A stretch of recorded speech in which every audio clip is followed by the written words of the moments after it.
faso joli hukumu na o waati y'a sɔrɔ an bɔra aw bɛ hakɛ to an bɛ hakɛ to ni aw sigira fɛn na nɔ aw bɛ mankan dabila parce que ne bolo yan bi ko misiri baro tɛ kɛ misiri kɔnɔ cogo min baro tɛ kɛ yan bi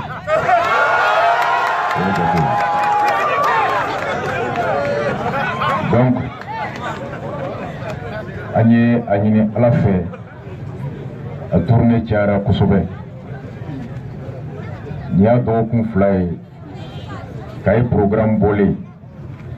an kan ka taa kɔsi an ka mun kɛra ye ni gendarmew ka lakana wolola ka kisɛ ci mɔgɔw la mairie ko la ani diboli ani kaye kɔnɔ n ko ni kaye tournée daminɛra a tɛ se ka kɛ n'an ma tɛmɛ ɲɔrɔn ka na foli bila an mɔkɛ an fa Sherifu Kɛla Buye Hayidara ala k'a mɛn an kɔrɔ hali bi n'an bɛna foli bila a la an y'o kibaruya tigɛ n'an bɛ na bi juma ka foli bila ka dugawu ɲini ka tɛmɛ ka continuer tournée la tɛnɛ ci bilara an ma ko an mamuso an ba ala y'a ka kalifa minɛ a la a y'an ko kiti ma an bɛ dugawu kɛ ala k'a nɔgɔya a n'an bɛna jɛ kiti ma ala k'a nɔgɔya ala k'an mɛn ka saraka bɔ a ye ala ka a kɔ barika ala k'an to ɲɔgɔn ye an ko an bɛ foli kɔfɛ ka dugawu ta kɛ en même temps CDR min bɛ ɲɔrɔn olu ko nin ye sababu ye an ka se ka échanger an ni ɲɔgɔn cɛ an ko jɔn b'a ta la ala b'a ta la mais n'a latigɛra an bɛ barika da masa ala ye ka ɲɔgɔn sɔrɔ ɲɔrɔn kɔnɔ yan o la kumakan min bɛ bi ka na kuma o ye ka ɲɔgɔn sɔn kibaruya la kibaruya min n'o ye jɛ i jɔyɔrɔ faso jɔli la i ka hakɛ i tɛ se k'o dɔn ala yɛrɛ ko kuranɛ kɔnɔ ko yan'aw kan bato a y'a ɲini k'an dɔn n'i ye ala dɔn a ka kanu bɛ sinsin i dusukun kɔnɔ n'i ye ala dɔn i b'a ka se dɔn n'i ye ala dɔn a ka hɛrɛ bɛ sɔrɔ sira min na o sira i bɛ jarabi o la k'o kɛ don o don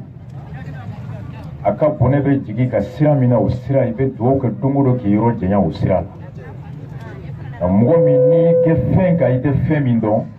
bamananw ko ten n'i ma sɛgɛn ka fɛn min ɲini i tɛ barika don a la i t'a minɛ da la a t'i nafa wa a tɛ mɛn i bolo mɔgɔ 18,000,000 o de ye maliyɛnw ye hakɛ ye bi o mɔgɔ 18,000,000 na mɔgɔ kelen de ye jamanakuntigi ye mɔgɔ 100 ani mɔgɔ 47 olu y'an ka ciden ye bulonba kɔnɔ députéw maire bɛɛ faralen ɲɔgɔn kan maire 700 ani maire 3 mɔgɔ 1,000,000 ni kɔ ka impôt bɛɛ dila nin mɔgɔ damadɔni de ma n'aw ye mɔgɔ 10 ye ni mɔgɔ 2 bɛ ka mɔgɔ 10 kɛ mɔgɔ 2 bɛ ka mɔgɔ 10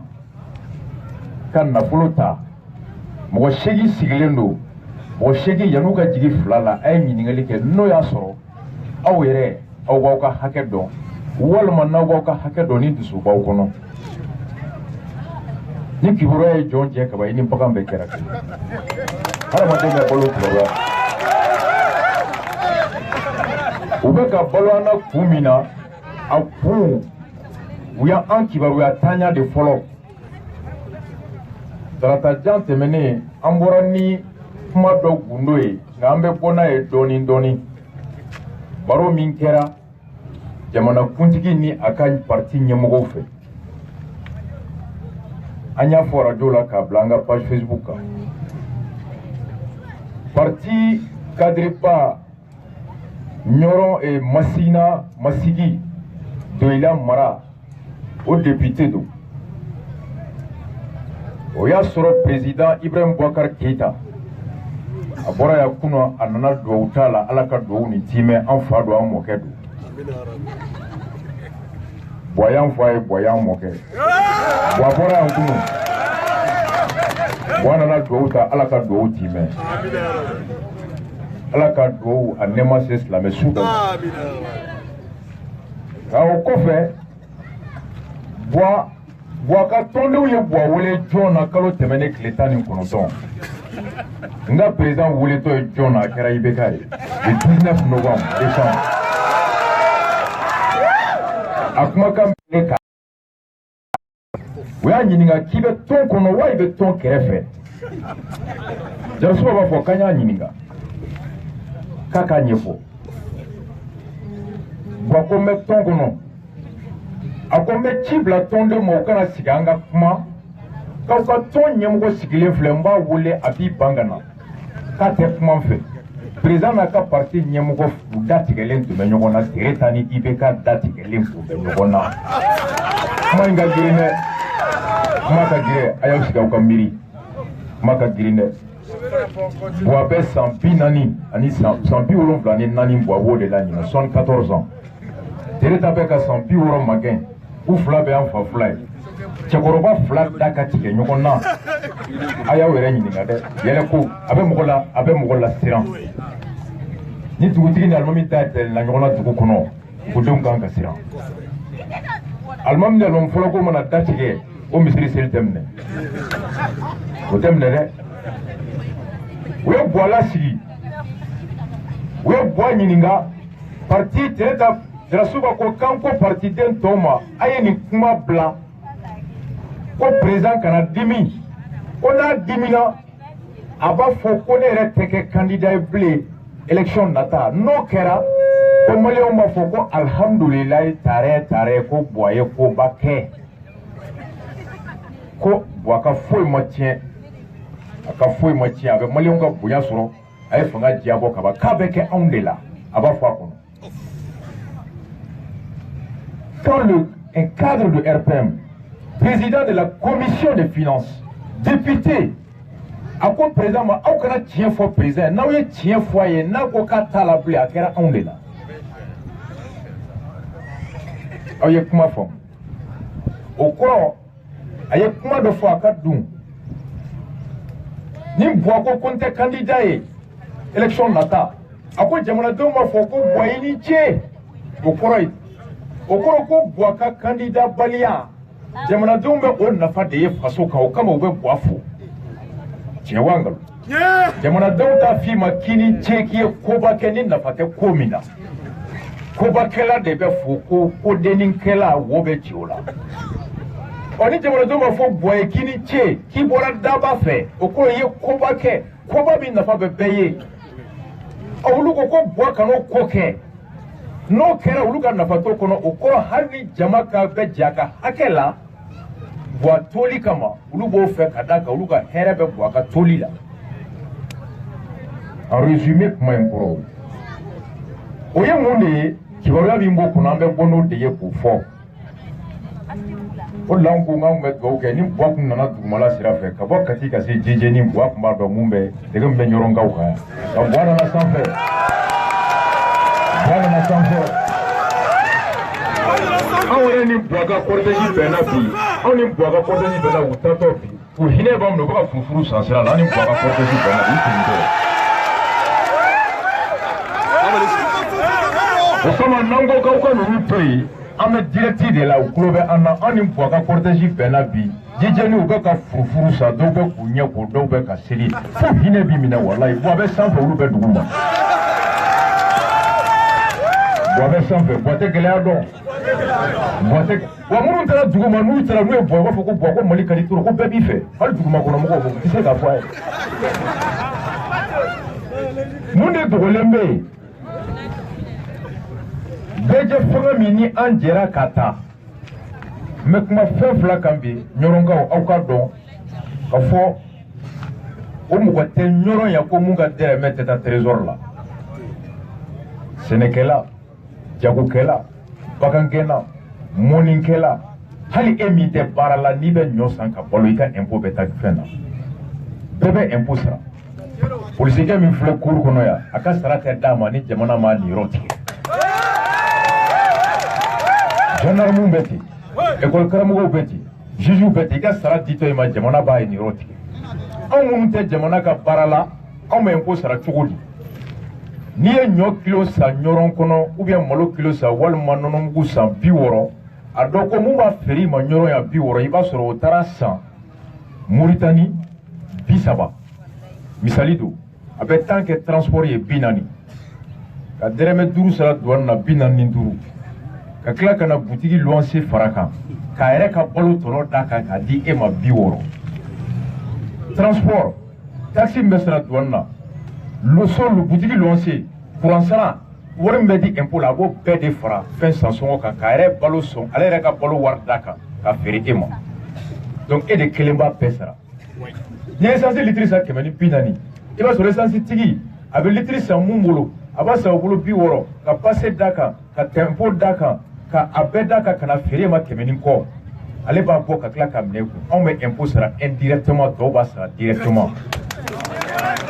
o dɛrɛmɛ o de kama mɔgɔ kana jɔ i yɛrɛ la k'anw ye sɛnɛkɛla ye anw ye chauffeur ye anw ye paranti ye an bɛɛ ka dɛrɛmɛ de bɛ bɔ a bolo gulobima min b'a la a kala n'an ka dɛrɛmɛ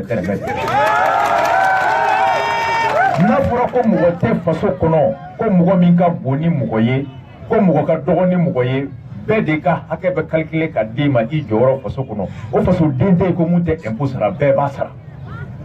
a bɛ minnu bɛ faso baarakɛyɔrɔ olu kɔnɔ k'u ka wusa ni faso den tɔw ye k'anw bɛ impôt sara dɔw b'a f'i ye k'i tɛ impôt sara u t'a dɔn bɛɛ bɛ impôt sara mɔgɔ si tɛ se ka échapper impôt sarali la o wari min bɛ taga an ko bɛɛ fanga la ko président ale tɛ ala ye ka se k'i to a ka palais la ka maliyɛn bɛɛ lajɛ i sigiyɔrɔ la heure bɛɛ k'a lajɛ i bɛ ka balo cogo min ala de se bɛ ala kelen de Musa Traoré san 23 kɛ an ka impôt tun bɛ minɛ ka taa d'a ma ka bɔ Ɲɔrɔ ka taa Bamako u b'a fɔ a ye impôt d'a ma commandant bɛ bɛɛ ka impôt minɛ yan ka taa di Kayita ma Kayita b'a bila ka taa Bamako k'u bɛna sira sigi sira dilan ka kɔlɔn sen mais an tɛ fosi ye an ko Musa kelen tɛ se k'a bɛɛ ye ala tɛ an ko ka fanga cɛbɔ kɔrɔ fanga yɔrɔ dɔ ka di mɔgɔw ma u yɛrɛ k'u yɛrɛ mara o kɔnɔ komi alaw tɛ maliyɛn bɛɛ ka yamaruya bɛɛ ka ciden bila ka taa dugutigi kɛrɛfɛ duden bɛɛ ka du bɛɛ ka dɔ bila ka taa dugutigi kɛrɛfɛ walasa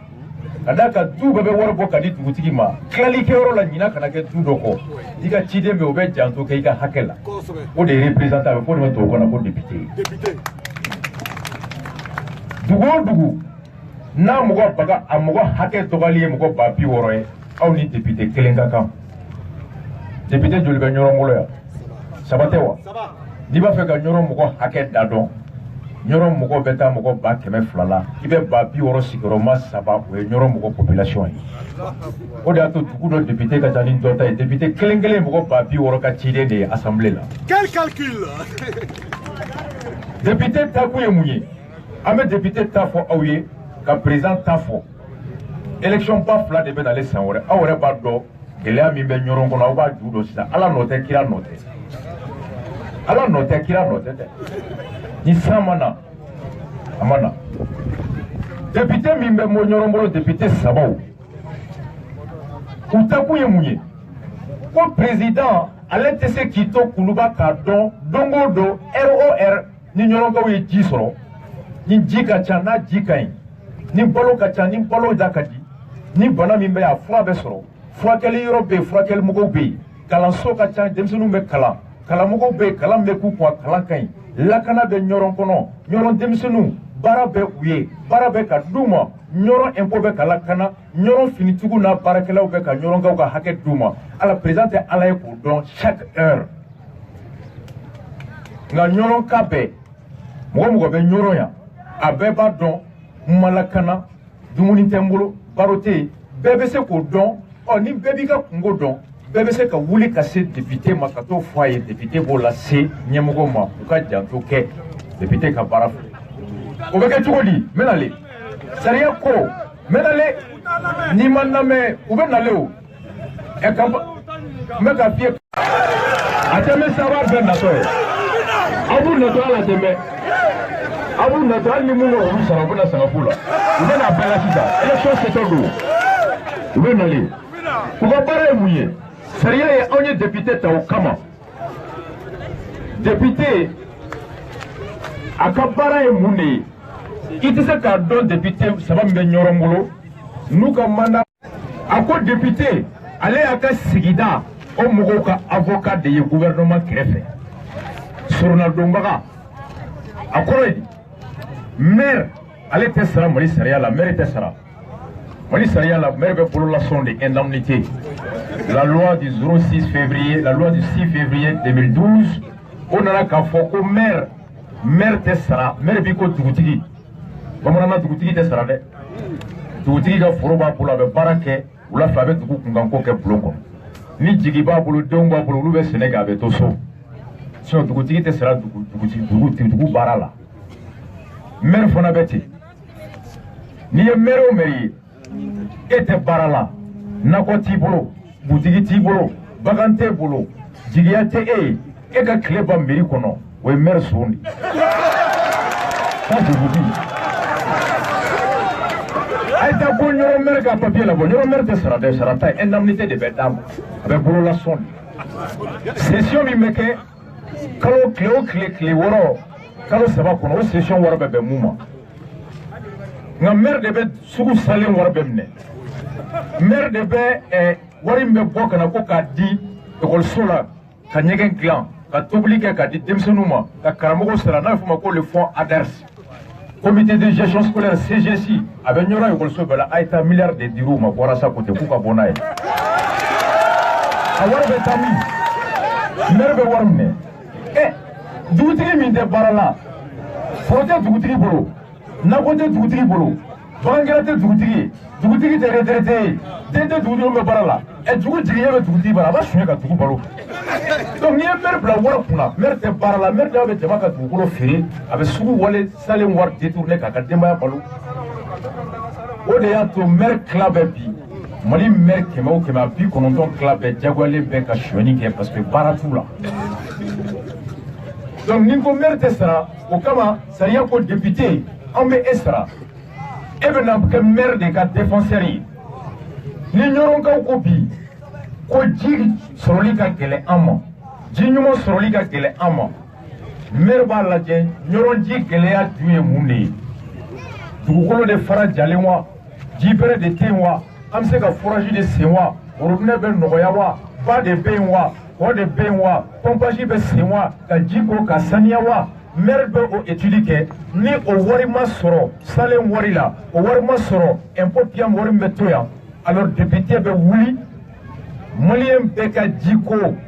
o wari talen bɛ ka di mun ma ka wuli ka ji di bɛɛ ma n'o ye ministre de l'énergie et de l'eau ye député bɛ t'o baara ko maliyɛn bɛɛ ka ji ko o fɛɛrɛ kalifalen bɛ e de la o wari dira e de ma ɲina kelen bɛ ɲɔrɔnkaw kɔ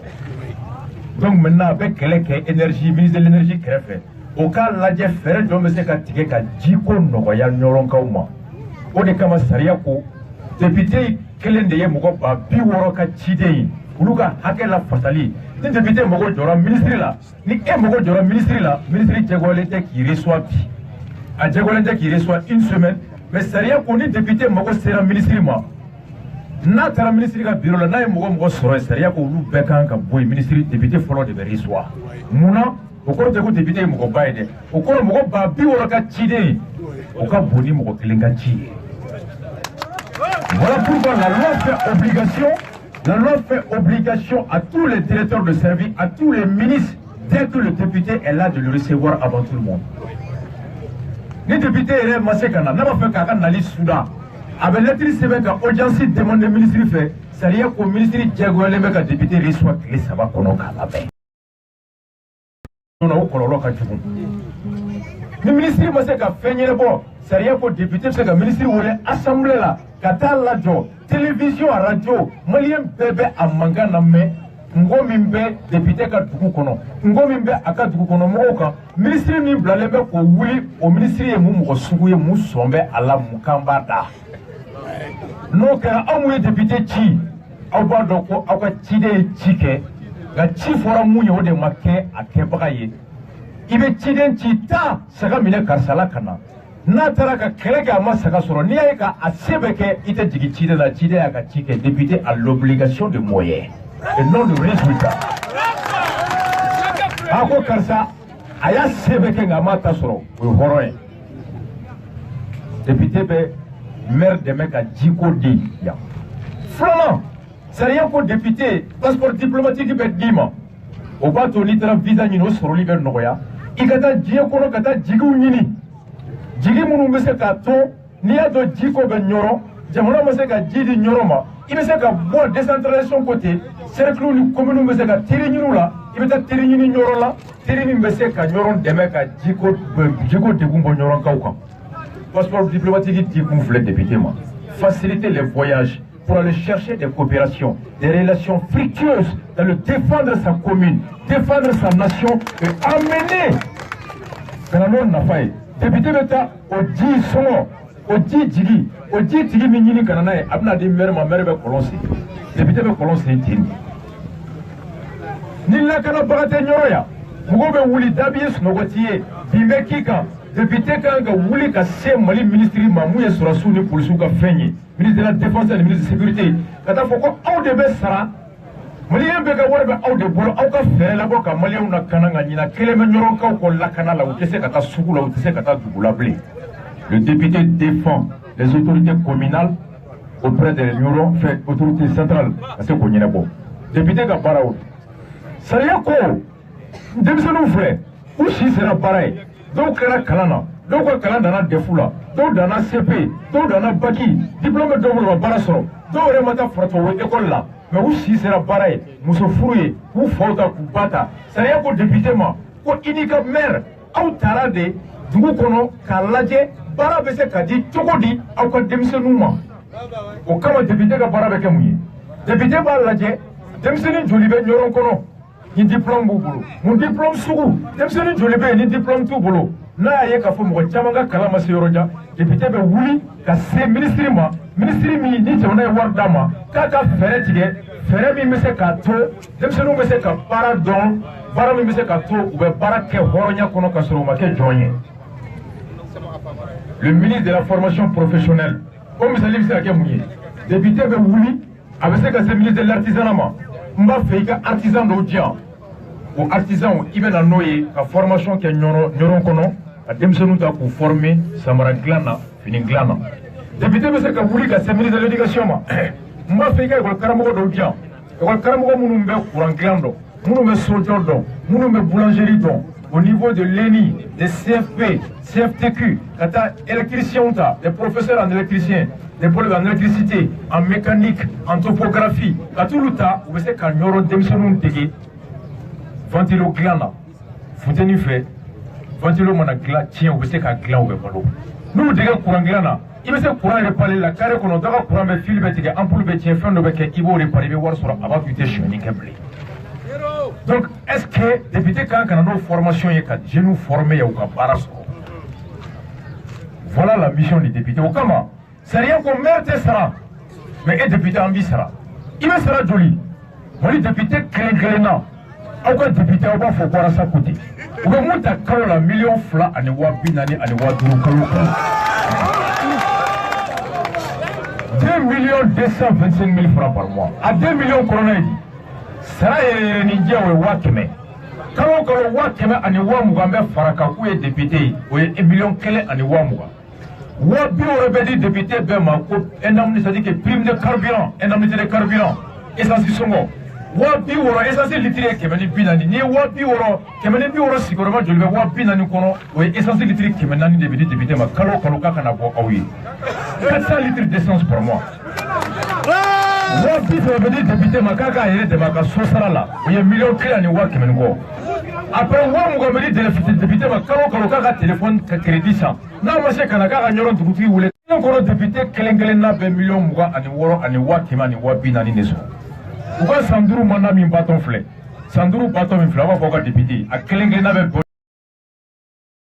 1 million bis ça va, à 1 million bis ça va, Sandrou Saraba Béodé. On faut que y ait il y a un député qui est dans la campagne. Est-ce que vous avez une campagne avec 1 million de temps pour clé ou 1 million de temps de campagne avec d'autres choses? Nous avons dit tout le monde. Vous avez mis le peintre. La Kouloukiba c'est Almami. La Saradi Almami. Almami pour Karamogo. La Saradi n'est pas bonne. Aïe voté, Fadilité Fouako. C'est le frère Fouako. Aïe Misrine demain.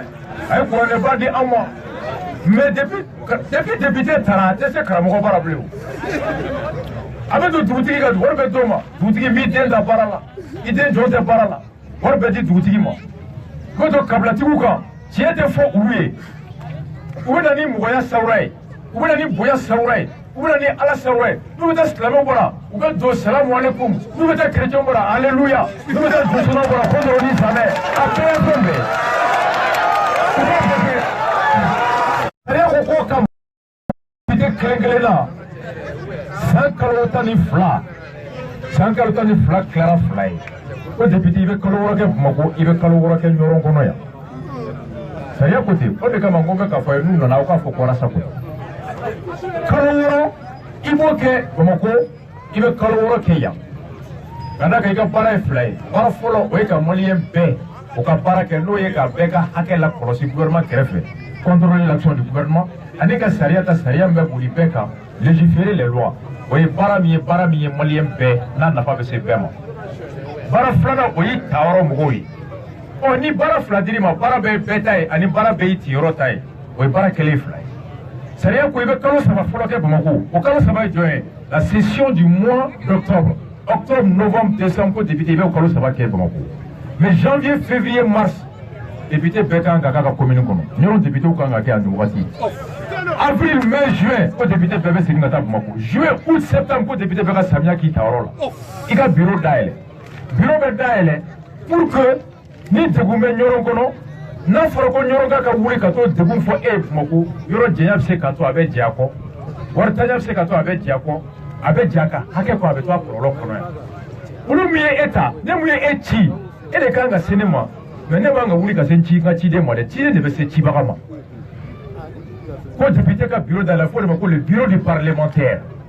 pour permettre minnu y'a ta u ka se ka député accéder le plus facilement le plus rapidement problème kɛra carré kɔnɔ de bɛ fɔra ka don député ka bureau kɔnɔ k'a ɲɛfɔ a ye a bɛ taa Bamakɔ a b'a ɲɛnabɔ mais n'a fɔra ko e de ka taa fɔ Bamakɔ o kɔrɔ ko ci tɛ ɲɛnabɔ voilà pourquoi a fɔra ko député tɛ san kalo 12 bɛ kɛ Bamakɔ kalo 6 bɛ kɛ Bamakɔ kalo 6 bɛ kɛ yan o kalo 6 yɛrɛ fana bɛɛ tɛ tugu ɲɔgɔn na kalo 3 bɛ tugu ni ɲɔgɔn cɛ aw ka député bureau b'u bolo yan wa bureau bɛ yan wa est-ce que ji ko ka nɔgɔ Ɲɔrɔ yan wa aw y'aw ka député kɛlɛ la ji ko la télévision na wa aw m'a ye lakanali bɛ Ɲɔrɔ yan wa lakanali bɛ yan sécurité bɛ yan aw y'aw ka député a ye sécurité ko kɛlɛ la télé la wa aw m'a ye est-ce que yan nɔ ekɔliso kɔnɔ ekɔliden cayalen ye mɔgɔ ye kilasi 1 kɔnɔ wa kilasi falen don wa kilasi falen a bɛ mɔgɔ 10 yɛlɛma kilasi 1 kɔnɔ mɔgɔ 100 kilasi 1 aw ye député kɛlɛ la ko ka kilasi caya walasa mɔgɔw ka bɔ ɲɔgɔn kan wa aw m'o ye est-ce que yan nɔ dɔgɔtɔrɔso bana min bɛ aw la a bɛɛ bɛ furakɛ yan dɔgɔtɔrɔso la wa a tɛ furakɛ bana min bɛ o furakɛli yɔrɔ minɛn tɛ yan a minɛn tɛ yan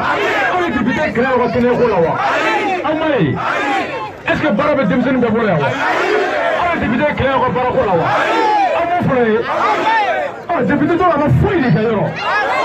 o bɛna mun de fɔ anw ye Ɲɔrɔ yan tuguni donc o élection bɛ nalen député minnu bɛ nalen bɛɛ k'i sigi k'a lajɛ anw de y'u ta 2013 u tatɔ u ye jiko fɔ an ye u k'u bɛ ji d'an ma u k'u bɛ kɛnɛya d'an ma u k'u bɛ baara d'an ma u k'u b'an lakana u k'u bɛ hakɛ lasabati est-ce que Ɲɔrɔ kɔnɔ yan a ma se fɔlɔ la est-ce que kiiri créelen bɛ tribunal kɔnɔ yan wa ma créé dɛ est-ce que yan policiers bɛ kɛmɛ minɛ wa gendarmes bɛ kɛmɛ minɛ wa u b'a minɛ gendarmes bɛ kɛmɛ minɛ u b'a minɛ gardiw b'a minɛ wa aw ye député ka kɛlɛ k'o la wa aw ye député ka kɛlɛ k'o la wa ala kana barika don gendarme kɛmɛ minɛla la ala kana don police kɛmɛ minɛla la n'o kɛra député yɛrɛ jɔyɔrɔ kɛra mun de ye anw ka hakɛ la Ɲɔrɔ yan foyi o fana bɛ tila ka n'i jɔ tuguni k'an ka danaya kura d'ale kan an ka ɲɔgɔn ɲininka sa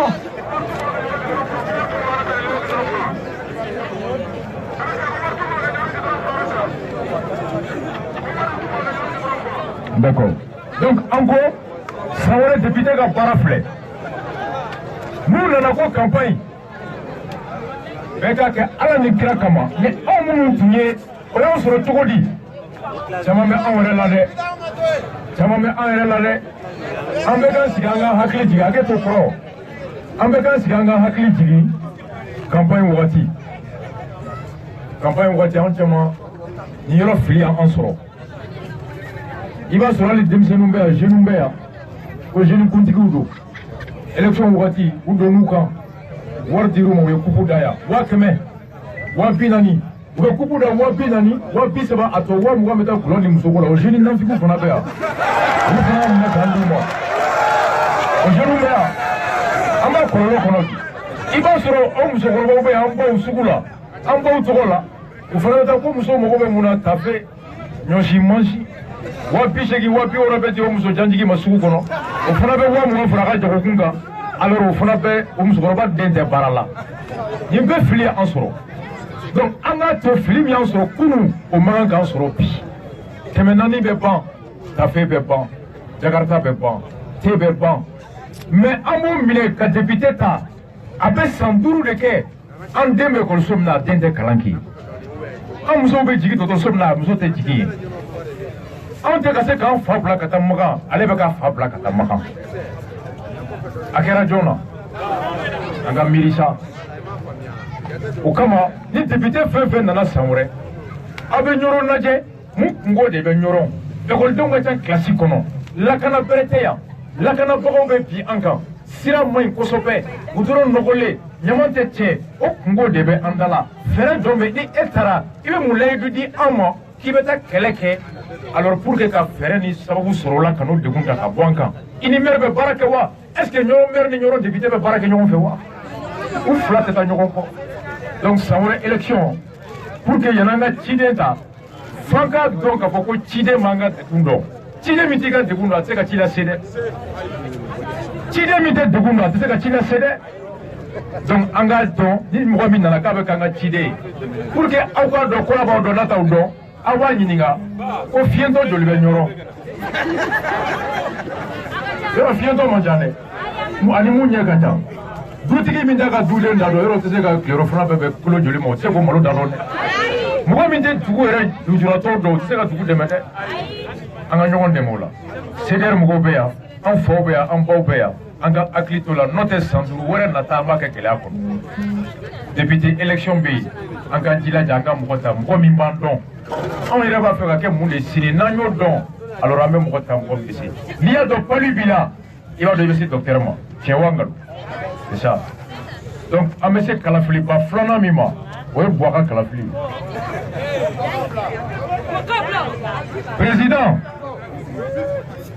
président kalafili bɛ yen a ka kan mɔgɔ min bɛ yen bi n'a tɔgɔ ye Haji Ibrahim Boubacar Keita awa a ye hakɛ to fɔlɔ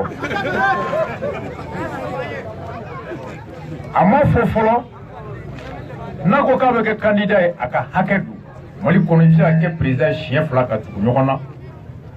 ni o 2 dafara i b'i sɔbɔ i bɛ se ka na kɔfɛ nka a 3 bɛɛ tɛ se ka tugu u ye Buwa ɲininka nin y'a kalo damadɔ ye Al Jazeera kan k'a bɛ kɛ candidat ye wa a ko a ma dɔn ko Ala ma fɛn fɔ a ye fɔlɔ k'a bɛ ka Ala makɔnɔ a bɛ Al Jazeera kan moi je mardi a bɛ bila Facebook kan ba mɛn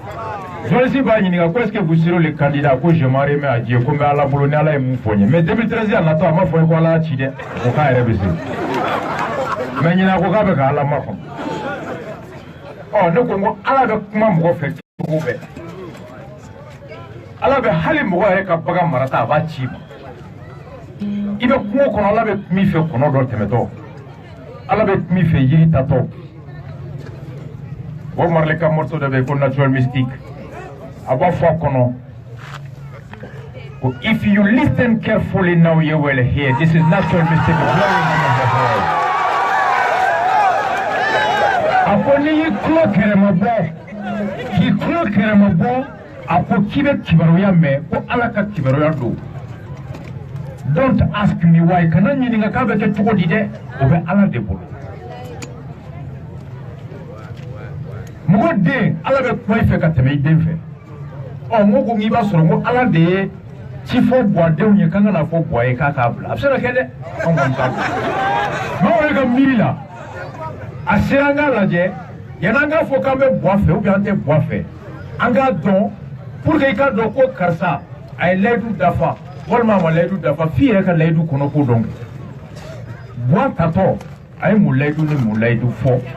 Nanyo don, ambala je boaka sarati banto, moulaidu dafarawa. No dafara, horonyala, bonyabe mandem boyama sikimbe. No ma dafa, horonyala, nete mugodon jamala mugomi. Ero mugomana mugo sitirte jeye ka teme fa. Mugo te jeye ka teme ba. Mais jome jamala ki be do iba ko mobile la ka so iba do participer mobile bolla. O mo be ya. O mo be ya.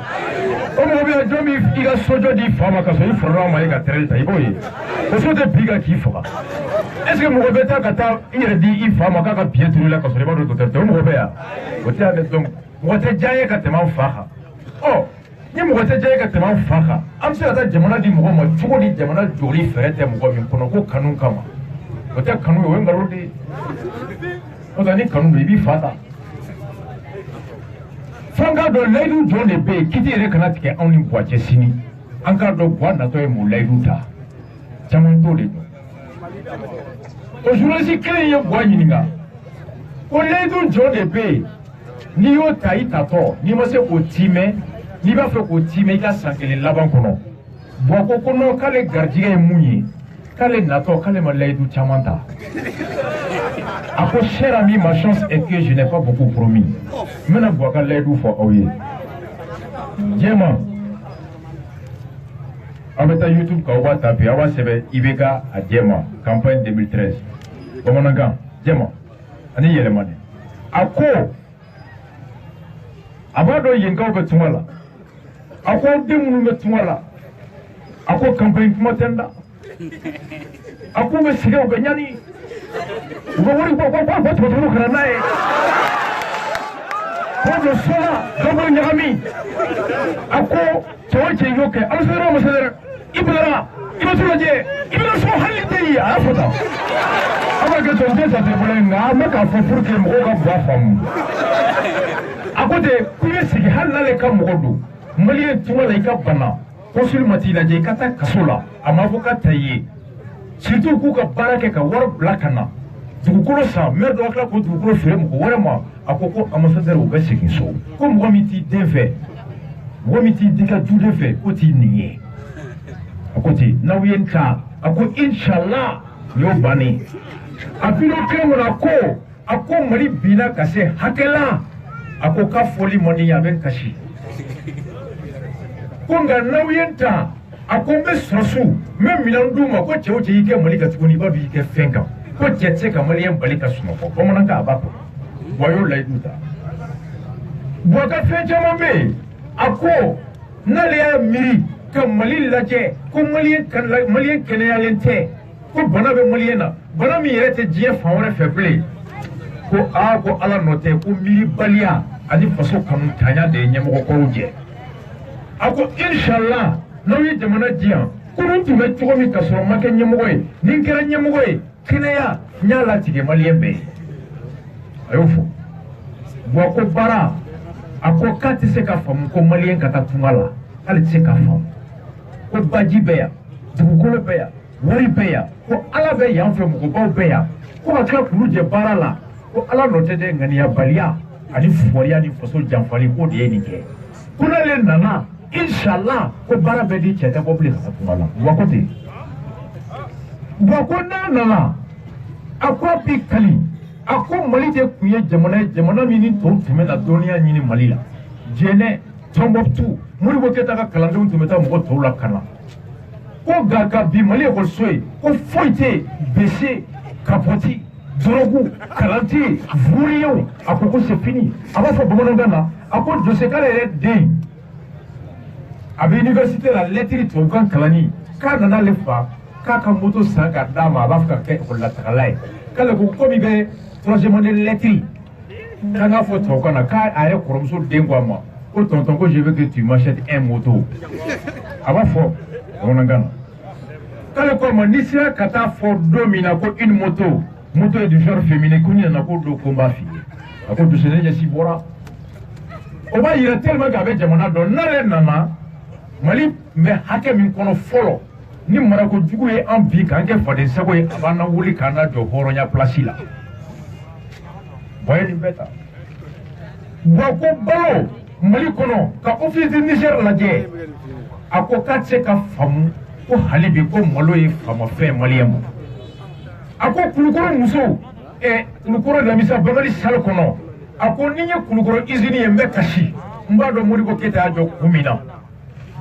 k'u ye usine feere feereli ye Kulukɔrɔ musow bila u bɛ taa ba kɔnɔ ka taa cɛncɛn bɔ muso furulenw bɛ bɔ ka taa ko kɛ ko min n'u man ka kɛ ka denbaya balo fo juge y'a fɔ Kulukɔrɔ k'u tɛ furu sa bilen tellement que furusa kɛra juge k'u tɛ furu sa bilen i bɛ ko n'aw ye n ta inchallah aw ka wari n b'a d'aw ma ka usine lawuli je crois k'o sara kɛra gazi de ye o don na a kɛra ten a ye nin bɛɛ fɔ a ko n'i ye Mali ye tan ko nafolo bɛ Mali kɔnɔ ko mun ye Mali dɛsɛ ko suɲɛni ko yuruguyurugu a ko ten ko jamana nafolo tɛ kɛ to ye ka tila k'a banna dɛrɛmɛ k'a tɛ suɲɛ tile k'a haramuyara jamana mobili ko 16h n'a yer'i bolo kɛnɛma i bɛ taa jahanama wa ko ten bon nin bɛɛ kɔfɛ a ye nin layidu bɛɛ ta mais nin y'a kalo damadɔ a ko k'ale ma layidu bɛrɛ ta ne ko n ko bon a ye nin bɛɛ kɔfɛ ne t'o layidu laban min tun tɔ kun bɛ fana tun ko k'an tɛ sa bilen sinon a y'a bɛɛ fɔ ka ban mais n'i ye nin bɛɛ layidu ta mɔgɔw ye n bɛ ji d'i ma n bɛ balo d'i ma n bɛ baara d'i ma n b'i lakana kiri bɛ tile suɲɛni tɛ kɛ bilen mun tɔ bɛ yen bilen e ko ko hali bi k'e ma layidu bɛrɛ ta o tɔ tɛ dɔrɔn k'aw tɛ sa an ka nin lajɛ bɔn natɔ ko a ye layidu ba 5 min ta ni nin bɛɛ b'a kɔnɔ a ko n'a nana a bɛ Mali basi insécurité lakanabaliya min bɛ yen k'a b'o kɛlɛ ka lakana sabati a tɛ yɔgɔyɔgɔ mun kɔfɛ bilen est-ce que i bɛ se ka bɔ Ɲɔrɔn ka taa Kidali wa est-ce que i bɛ se ka bɔ Ɲɔrɔn ka taa Gawo comme tu veux à n'importe quelle heure i tɛ se hali Mopti ba n'i y'a tɛ ka nali kun tɛ gouverneur kun tɛ se ka ba tigɛ o gouverneur ye ba tigɛ don min Mopti k'a yɛrɛ ko tɛ ko cɛ ko yɔrɔ yɛlɛmana dɛ Mopti gouverneur a jɔlen bɛ ba filɛ ba kɔfɛla yanni ba kɔfɛla a man jan mais depuis Amadu Kufa nana mɔgɔ ma tigɛ juge t'a tigɛ polisi t'a tigɛ garde t'a tigɛ cɛ kelen min b'a tigɛ ka taa Mali drapeau turu commandant a bɛ vidéo kɛ k'a bila kuma bɛɛ Mopti un grand combattant un grand patriote a kelen de bɛ taa drapeau turu k'i jɔ ko yan de ye ne ka yɔrɔ ye commandant ko n tɛ taa u y'a wele yɛrɛ ko munna k'a b'a kɛ ko parce que ko n'a y'a kɛ ko o b'a yira ko sɔrɔsiw caman fɔri ko tu y'a essayé ka menacer ko munna a bɛ taa anw taara Mopti u y'a fɔ an ye cɛ sigilen a n'a ka mariage n'a ka seere k'u ye ba tigɛ k'u bɛ taa buran fo k'u minɛ ka kɔɲɔmuso ci fo k'a ka maquillage bɛɛ bɔ a la a ye taa an ka page ka vidéo bɛ témoignage en direct à Mopti Amadu Kufa o sera Mopti dimanche an y'a sɔrɔ Amadu Kufa tun ye ci bila ko bateau kana boli ba kan a dimanche bɛɛ Mopti bada sugu ye dimanche pour que ka ba tigɛ ATT nalen de u ye ba tigɛ ka taa ATT ba kaburu sugu gouverneur yɛrɛ ko ja ko yɔrɔ yɛlɛmana a tɛ se ka ba tigɛ Nations Unies ka rapport bɔra o don rapport septembre 2017 lakanabaliya ni mɔgɔ 100 tun bɛ sa a kɛra mɔgɔ 200 ni 120% d'augmentation Cɛbilen Dramé tun bɛ Clédou ka surɔ a ko janvier daminɛ ni bi cɛ mɔgɔ 50 de sara en 3 semaines 2017 bɛ mɔgɔ 700 ni kɔ depuis i bɛ ka sigira fo bi mɔgɔ 2000 ani mɔgɔ 100 ani mɔgɔ 3 de sara 2113 chiffre de l'ONU o de fara i bɛ ka tile ni bi cɛ insécurité kama ni Boubacar Layidu timɛlen dɛ Boubacar Layidu timɛlen de conséquence ye 2013 assassinat ye ni Boubacar politique de bon ko ni nana ko Mali kala je vais restaurer l'école malienne o de wolola PC la ani kapoti a yɛrɛ ko olu k'a kununa ko k'a wulila ala k'o kɛ hɛrɛ mun tɔ ye Layidu ye bon ko ni nana ko je vais relancer l'économie malienne est-ce que Ɲɔrɔ sɛnɛkɛla ka ɲɔ a ka sɛnɛ b'a balo san kalo 12 wa est-ce que Ɲɔrɔ bagankɛna bɛ balo a ka bagan nɔnɔ la wa est-ce que dɔ farala sagaw est-ce que dɔ farala sagaw ka nɔnɔ bɔta kan wa est-ce que sogo a cayara wa est-ce que dɔ bɔra sogo sɔngɔ la wa est-ce que Ɲɔrɔ jagokɛla bɛ balo a ka jago la wa Boubacar mun sɔrɔ de nafa sera Ɲɔrɔ sɛnɛkɛla a ko ni nana kɛnɛya n'o ye santé a ko ko bɛ nɔgɔya bɛɛ docteur ye tile 38 de kɛ grève la 38 jours mɔgɔ 1000 de ni tora la Gabriel Touré ni Bamako dɔrɔn denmisɛnnin 400 pédiatrie 1000 décès n'i y'o fara ba 2 min sara insécurité la bois clé kɔnɔ on est à 3000 assassinats o ye bois clé ala m'u faga dɛ marakojugu de y'u faga an kana fɛn bɛɛ da ala kun dɛ o kɛra ten bon ko ni nana ko dɛrɛmɛ o si tɛ suɲɛ mali kɔnɔ bilen 2013-2014 milliard 100 ani milliard 30 ani milliard 53 o de suyana vérificateur milliard 100 ani milliard 53 2013-2014 a ye lamɛn dɛ o ye san kelen 2014-2015 o rapport dira n y'a kalo 2 ye vérificateur taara di buwa ma a ko buwa milliard 70 ani 2 de suyana ni mɔgɔ min y'o mɛn i b'a fɔ ko a tɛnɛ ni 100 suyana araba ni 40 suyana i b'a fɔ ko cɛsiri bɛ ka kɛ ko n'an taara o cogo la laban suyani bɛɛ ban i t'o fɔ wa nka vérificateur ko di a ko bɔn miliyari 70 ni 2 min filɛ a ko jamana baarakɛyɔrɔ 100 o 100 n taara 5 dɔrɔn de sɛgɛsɛgɛ n taara sɔrɔ miliyari 70 ni 2 de suyana 5% des services publics o kɔrɔ n'a sera baarakɛyɔrɔ 10 la o ye joli ye baarakɛyɔrɔ mugan o joli ye Bouga san 2 kɔnɔ miliyari 1000 de suyana 2013 à 2015 2016 mɔgɔ t'o o wari da dɔn fɔlɔ en 2 ans 1000 milliards volés mois clé Moussa Traoré o ka suyani o moteur tun ye CTN ye Alpha Natete o tun ta ye Jakarta ye wa ka suyani o moteur ye Apache wa ka mɔgɔ ka teli trop ils sont trop rapides en feu. Voyez mon ta 2000 milliards détournés en 2 ans. Ah oui, Allah n'est que la tienne. Il reçoit ni de fondant barade. Kinete anye, baratanye, jigite anye barate. Hakela fasalete, ame tumala. Ni fente dutigi bolo, ni balote du kono, ite jigi dutigi. To kalam.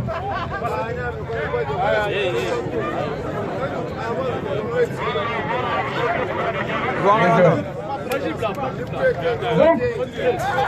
an Congo, suyani tɛ kɛ fantan bara. An y'o mɛn k'a fɔ sɛgɛn bɛ an na, baara t'an bolo, kalan tɛ an ye, lakana t'an ye, n'o si tɛ an ye. An ka wari bɛ yen, ni wari tɛ kɛsu kɔnɔ an tɛ jigin la. Mais n'an tilala k'a mɛn nin bɛɛ kɔfɛ ko miliyari 1000 suyana. Ban tɔɔrɔ. O bɛɛ de kama an ko an bɛ yɔrɔ min na bi Mali ka di Buwa ye dɛ Mali ka di Buwa ye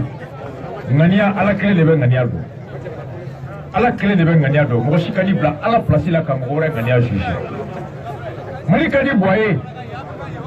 nka ni batigɛ ka di ye i tɛ se nɔɔni na i bɛ biɲɛ ba kɔ dɛ ni batigɛ ka di ye e tɛ se nɔɔni na mɔgɔ min bɛ se kulumolo la i b'o wele dɛ Mali ka di Buwa ye nka Mali bɛ dingɛ min kɔnɔ a bɔli fɛɛrɛ a bɔli mɔgɔ a bɔli kɛnɛya tɛ bɔ a la a mɔgɔ tɛ bɔ a bolo a fɛɛrɛ tɛ bɔ a kɔnɔ Buwa yɛrɛ bɛ yɔrɔ min Buwa sera dan na pewu a fɛɛrɛ foyi tɛ bɔ a kɔnɔ Buwa ko ni nana a ko Mali sɔrɔsiw a ko n b'u lakana a ko n bɛ minɛn d'u ma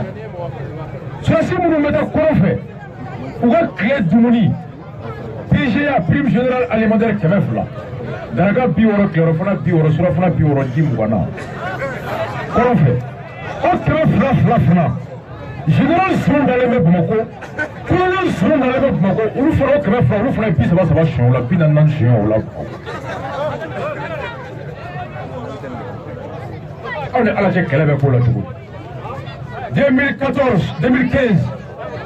miliyari 200 ani miliyari 77 o de taara an ka kɛsu kɔnɔ k'o bɛ don minɛn na ka di sɔrɔsiw ma k'a bɛ don dɔnniya la ka di sɔrɔsiw ma 277 milliards 2016 miliyari 200 ani miliyari 88 o de taara ka don ko armée ka budget ko ka sɔrɔsiw minɛn d'u ma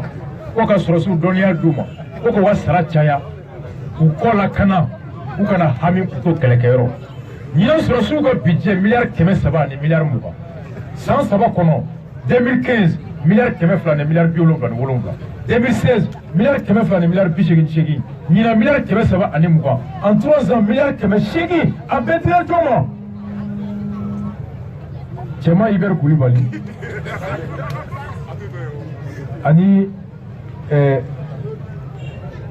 Sumel Boubé, il y avait Sumel Boubé ani cɛma olu bɛɛ ka président ou ka contrôleur o ye Bébé Doc ye Karim président Dengue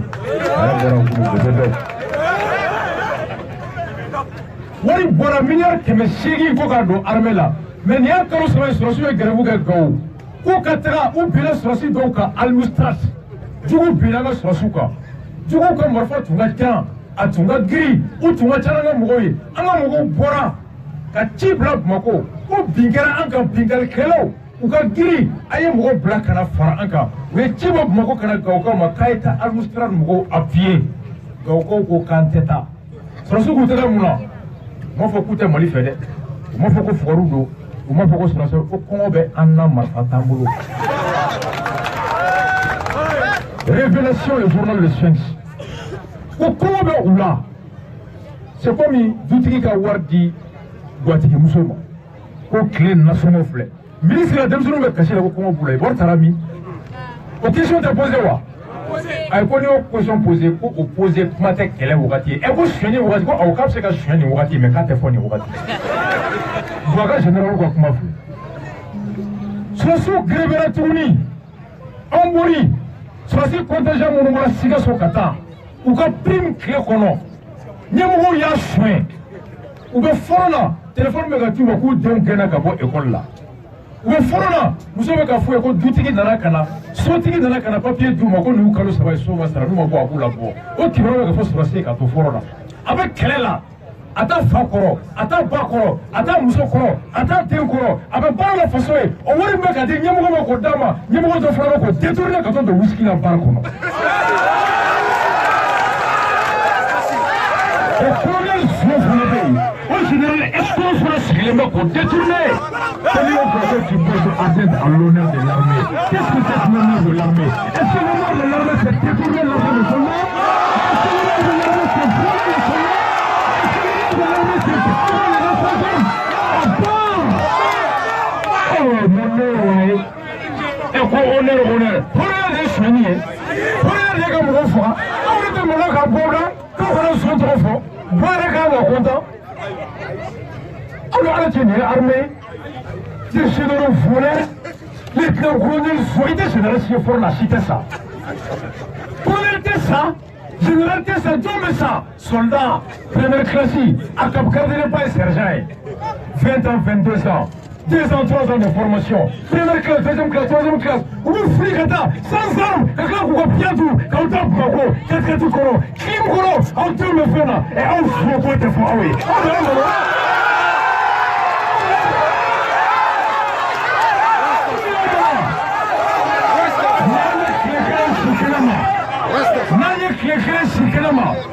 N'an tile kelen si kɛnɛ ma an t'a yafa banabaga tɛ dɛ u ka mali kɛ Guantanamo ye n'an ye tile kelen si an bɛ sa an ka soldat kɔ u ka wari tɛ dɛ an ka wari de don cɛ ka wari t'u bolo anw de t'a bɔ i taara se ka génération ka wari dun k'i sigi k'a tɛ dun o cɛ tɛ yen o banna k'an ka impôt dun k'i sigi ko ne ye général ye a y'i t'an dɔn de n'an ye tile kelen si an t'a yafa mais cellule kɔnɔ ne ma whisky min kɛnɛ ma i tɛ lafiya i denw b'a dɔn k'i fa ye so ye i muso b'a dɔn k'i cɛ ye so ye wa i ka alimami b'a dɔn ko cɛ ye kafiri de o bɛ f'i ye c'est clair donc dama monter n'i kɛra i bɛ siyɛnni kɛ dama monter o tɛ wa tilema fɛ i bɛ sariya don a la i bɛ taa lɔgɔ ta i bɛ transport kɛ n'a ye hélicoptère fana bɛ ten n'i bɛ kɛlɛ kɛ i bɛ kɛlɛkɛminɛnw monter a la n'i bɛ mɔgɔ ta kɛ i bɛ mɔgɔ ta dɔrɔn kɛ n'a ye hélicoptère ni a kɛlɛkɛminɛn bɛ wari bɔra ka di dɔw ma k'u ka taa san u taara hélicoptère dɔrɔn san ka na nka kɛlɛkɛminɛn t'a la fɔlɔ voilà pourquoi hélicoptère nana wulitɔ a kɛra vidéo ba ye ka fili fan bɛɛ mais gosili ma kɛ sini mɔgɔw tɛ ka hélicoptère san mɔgɔw bɛ nin ko mais ko hélicoptère sankun kɛra mun ye a sankun kɛra mun ye a kɛlɛkɛyɔrɔ de ma na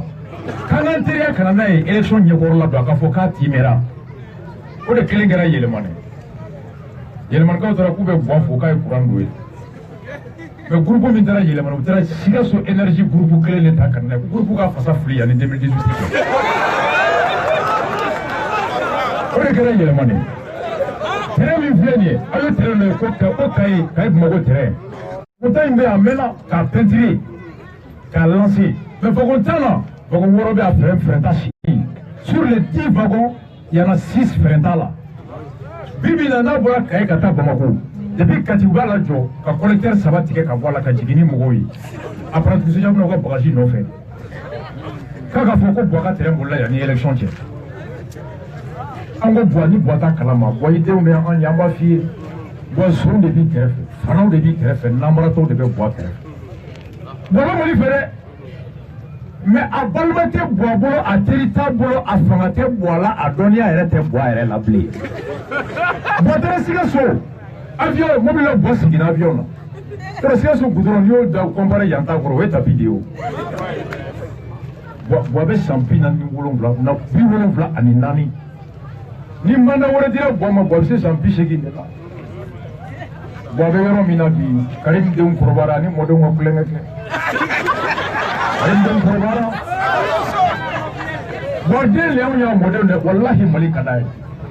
Buwa yɛrɛ ko ten ko nɛfɛmɔgɔw ye zon de a yɛrɛ ko ten ko j'ai une majorité d'Olosi vous êtes des voleurs a yɛrɛ da ko ten le tol tubabukan don c'est en droit civil a ko minnu b'a ko jɛkulu ma ko zon don Ɲame Keyita ko ten o don k'a bɛɛ nkalon k'u bɛɛ ka nkalon de tigɛ bɛɛ ko campagne sera k'u bɛna fɛn bɛɛ biriki da sisan ça va pas aw ni Ala cɛ armée bɛ se ka taa tan ni sɔrɔsi ye ka bɔ ka vidéo kɛ Bobo ka kuma ni Bobo kuma na a y'aw yɛrɛ ɲini dɛ o tɛ hɛrɛ sɔrɔsi tɛ kuma o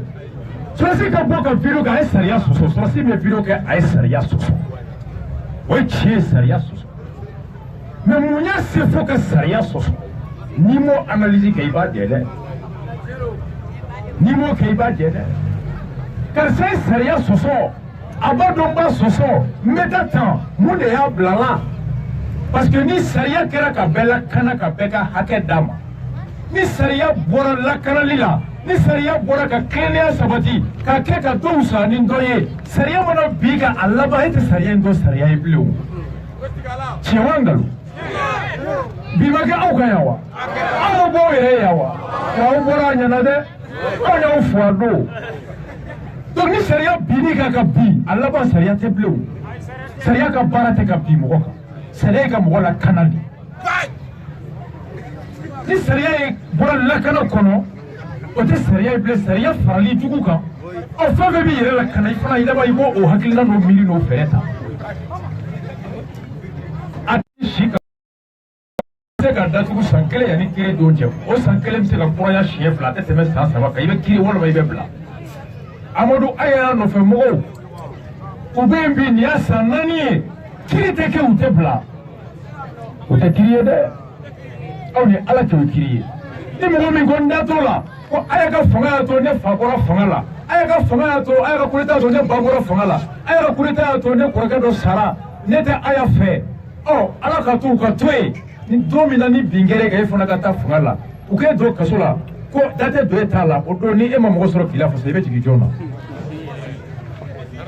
nous sommes des hommes de principe c'est une question de principe et non de personne hakilina ko ni sariya ko ni taabolo ko de ko don mɔgɔ ko tɛ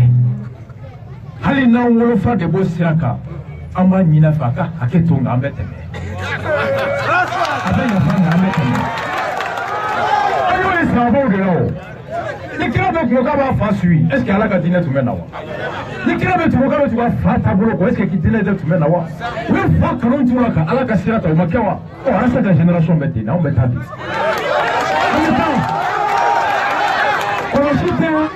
kɔlɔsi ani gulokiba n'i ye kɔlɔsi ye mɔgɔ la ka kɔlɔsi y'a bolo ka gulokiba y'a la ani sijɛ sɔn dɔ ani taabolo dɔ taamasiyɛn de don n'i ye kɔlɔsitigi ye i b'a bisigi silamɛ don silamɛ ka taamasiyɛn ye kɔlɔsi silamɛ ka taamasiyɛn ye salamu aleykum silamɛ ka taamasiyɛn ye alahu akubaru kerecɛn ka taamasiyɛn a ka kuran ye a ka taamasiyɛn ye aleluya ye a ka taamasiyɛn a ka misiri jɔcogo ye taamasiyɛn de don sijɛ o ye dɔɔnin dɔ de taamasiyɛn n'i ye sijɛ i b'a bisigi a ye caman ye a ye caman kɛ a ye caman mɛn alors diɲɛ b'a kɔfɛ a avec ka sin de ɲɛɲini hinɛ b'a la a ye juguya kɔlɔlɔ ye k'a dɔn ko hinɛ de ka ɲi a ye nkalontigɛ kɔlɔlɔ ye k'a dɔn ko tiɲɛ de bɛ badenya sabati n'i ye sijɛ i b'a bisigi k'a tɛ se k'a ka diɲɛ tiɲɛ a ka sini tiɲɛ e ka bi kama ni kɔlɔsitigi ye i b'a bisigi k'a bɛ ala mun dɔn o siranya kama a tɛ se k'a ɲɛ jɔ e la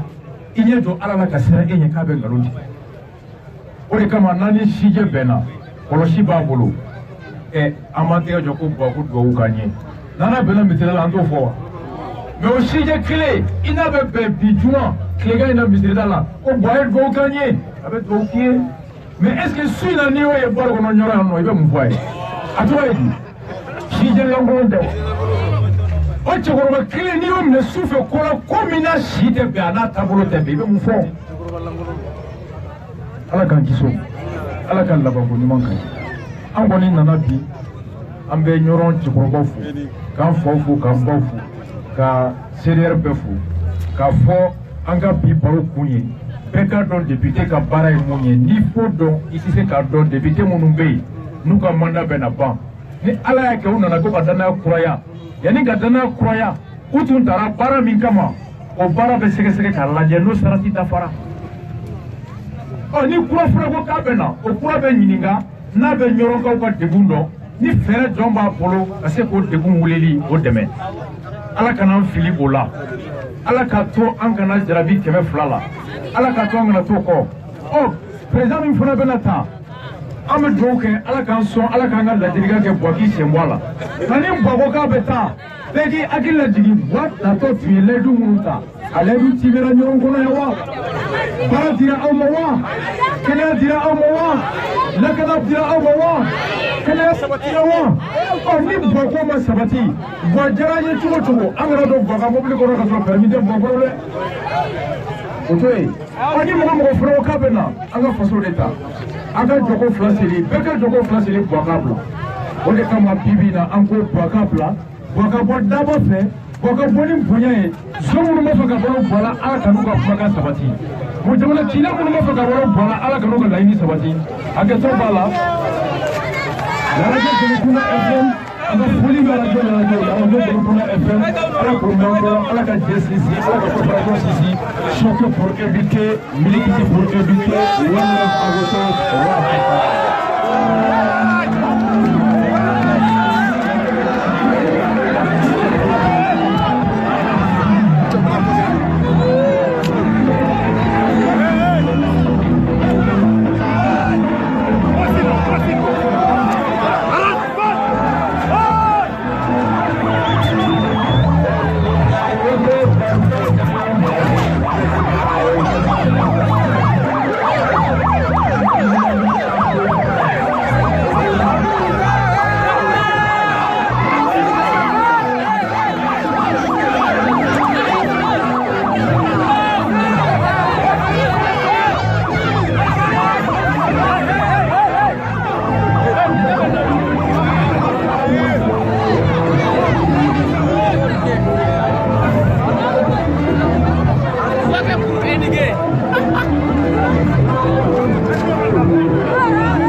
Ibe.